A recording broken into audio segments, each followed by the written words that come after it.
یہ ضلع گھوٹکی کے حافظ سلیمان گوٹ کی کویتا ہے جو اپنی بہنوں رینا اور روینہ کی جلد واپسی کے لیے حکام سے التجائیں کر رہی ہیں۔ ہولی مناتے تھے، بیٹھے تھے، میری ماں یہاں اور بہنیں یہاں بیٹھی ہوئی تھیں۔ ایک کار آئی، گھر پر کوئی مرد نہ تھا، انہوں نے ہاتھوں میں بندوقیں اٹھا رکھی تھی، وہ آئے، میری بہنوں کو ساتھ لے کر چلے گئے۔ اگلے دن معلوم ہوا کہ وہ مسلمان ہو گئی ہیں۔ مرد بھی جو کوئی کون گھر ہے تمہارے۔ صوبہ سندھ میں یہ اپنی نوعیت کا کوئی پہلا واقعہ نہیں۔ پچھلے چند ہفتوں کے دوران گھوٹکی، عمر کوٹ، بدین، تھرپارکر اور دیگر اضلاع میں ایسے درجن بھر کیسز سامنے آ چکے ہیں جن میں کم سن بچیوں کے اہل خانہ کا الزام ہے کہ انہیں اغوا کر کے زبردستی مذہب تبدیل کروا دیا گیا۔ یہ سلسلہ پچھلے کئی سالوں سے جاری ہے۔ ایسے بیشتر واقعات کا الزام گھوٹکی کی مشہور اور تاریخی برچنڈی شریف کی درگاہ سے منسلک بعض افراد پر کیا جاتا ہے۔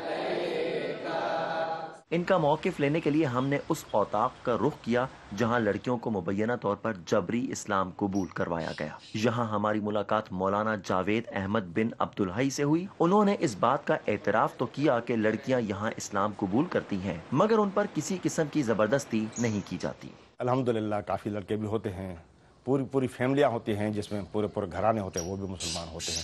آج سے ہم مسلمان نہیں کر رہے، یہ تو سلسلہ ہے نبی پاک صلی اللہ علیہ وسلم سے چلا ہوا۔ پھر ہمارے بزرگ آئے یہاں اس پاکستان کے اندر، تقریباً 200 سال ہوئے ہوں گے۔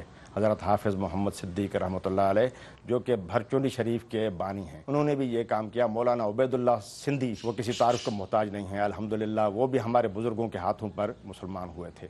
پاکستان کے کمیشن برائے انسانی حقوق کی شریک چیئرپرسن عظما نورانی نے ہندو لڑکیوں کے اغوا اور تبدیلی مذہب کے واقعات کو ایک کھلی حقیقت قرار دیا ہے۔ وہ کہتی ہیں کہ ان واقعات میں پیسے اور مذہب کا سہارا لیا جاتا ہے جس سے ان متاثرین کے لیے انصاف حاصل کرنا مشکل ہو جاتا ہے جو پہلے ہی انتہائی کسمہ پرسی کی زندگی گزار رہے ہوتے ہیں۔ ایک ریلیجس فگرز ہیں، ایک بزنس کی طرح رن کرتے ہیں، ان کو پیسے ملتے ہیں کنورژن کرنے کے لیے بھی، اور یہ پوری چین کو استعمال بنایا ہوا ہے، اور یہی کہہ کر کہ کسی کو مسلمان بننے سے تمہیں ثواب مل رہا ہے۔ اس میں پھر ایک سارے ہمارے جو سسٹم ہے، کرمنل جسٹس سسٹم انفلوئنس ہو جاتا ہے اس تھنکنگ کے ساتھ، چاہے وہ جج ہو، چاہے وہ پولیس والا ہو، چاہے وہ پروسیکیوٹر ہو۔ گھوٹکی کے ڈپٹی کمشنر سلیم اللہ اوڈو نے رینا اور روینہ کے کیس پر بیان دینے سے گریز کیا مگر وہ کہتے ہیں کہ حکومت اپنا فرض ادا کر رہی ہے۔ زبردستی تبدیلی جب ہو تو پھر ہم اس پہ ڈسکس کریں کہ یہ چیزیں ہیں یا یہ نہیں ہیں۔ اب سب سے پہلے یہ دیکھنا پڑے گا کیونکہ معاملہ کورٹ میں، اسلام آباد ہائی کورٹ میں جا کے پہنچا ہے کہ اس کیس میں کیا زبردستی ہے یا نہیں ہے۔ کسی کو یہ رائٹ نہیں ہے کہ کسی کے مذہب تبدیل کرائے یا کسی کو زور زبردستی مذہب تبدیل کرائے۔ گورنمنٹ آف پاکستان کے جو رائٹس ہیں، کانسٹیٹیوشنل رائٹ ہے ہر ایک کو اپنے مذہب پہ چلنا۔ پاکستان میں فی الوقت مذہب کی جبری تبدیلی کے خلاف کوئی قانون موجود نہیں۔ سندھ اسمبلی مذہب کی جبری تبدیلی روکنے کے لیے مسودہ قانون 2016 میں منظور کر چکی ہے لیکن گورنر سندھ کی جانب سے دستخط نہ کیے جانے پر یہ قانون نہ بن سکا اور نہ ہی گزشتہ 3 سالوں میں اس پر کوئی پیش رفت ہوئی۔ ماہرین کے مطابق آئین پاکستان میں اقلیتوں کو حاصل مذہبی آزادی کی تکمیل کے لیے انہیں قانونی تحفظ دلانا ضروری ہے۔ Muhammad Saqib, voice of America, Ghotki, صوبہ سندھ۔ پاکستان ہندو کونسل کے مطابق پاکستان میں تقریباً 80 لاکھ ہندو آباد ہیں جن میں سے 90% سے زائد سندھ میں مقیم ہیں۔ صوفیانہ رنگ اور برداشت کا پیغام سندھی ثقافت کی پہچان رہے ہیں لیکن پچھلے کچھ سالوں سے سندھ میں جبری مذہب کی تبدیلی جیسے واقعات بھی رپورٹ ہو رہے ہیں۔ مکیش میگھوار اس وقت ہمیں جوائن کر رہے ہیں، اس بارے میں بات کرنے کے لیے رائٹس ایکٹیوسٹ ہیں، ان سے جانتے ہیں کہ ایسے واقعات میں سندھ میں خاص طور پہ کیوں اضافہ ہو رہا ہے۔ مکیش، سندھ کی تاریخ مذہبی رواداری کی تاریخ رہی ہے، ہندو مسلم بھائی چارہ رہا ہے، تو کیا ماحول بدل رہا ہے اس وقت؟ جی، یہ ماحول تقریباً گزشتہ 20 سالوں سے بدل رہا ہے یہاں پہ۔ جس طرح آپ نے دیکھا ہوگا، مختلف اخبارات بھی پڑھے ہوں گے اور مذہبی جو جماعتیں ان کے آپ نے سلوگنس بھی دیکھے ہوں گے، جو اینٹی ہندو یا اینٹی انڈین جو سلوگن یہاں پہ پھیلا ہے، تو یہاں پہ جو لوگ ہیں وہ ہندو کو انڈیا سے جوڑتے ہیں۔ ان کو یہ پتہ نہیں کہ جو ہندو کمیونٹی سندھ کے اندر رہتی ہے وہ تو موہنجو داڑو سے یہاں پہ رہتی ہے۔ ہم تو سن آف سوئل ہیں، یہ دھرتی ہماری ہے، ہمارے ماں باپ نے، دادا پرداداؤں نے اس کو اپنے خون سے سیکھا ہے۔ تو جو سندھ کی جو صوفیانہ رواداری کی جو تاریخ تھی اس کو مسخ کرنے کے لیے یہ واقعات کیے جا رہے ہیں اور یہ پری پلان واقعات ہیں۔ لوگ کہتے ہیں کہ نہیں ہم جبری مذہب تبدیل نہیں کر رہے، مگر آپ دیکھیں گے تو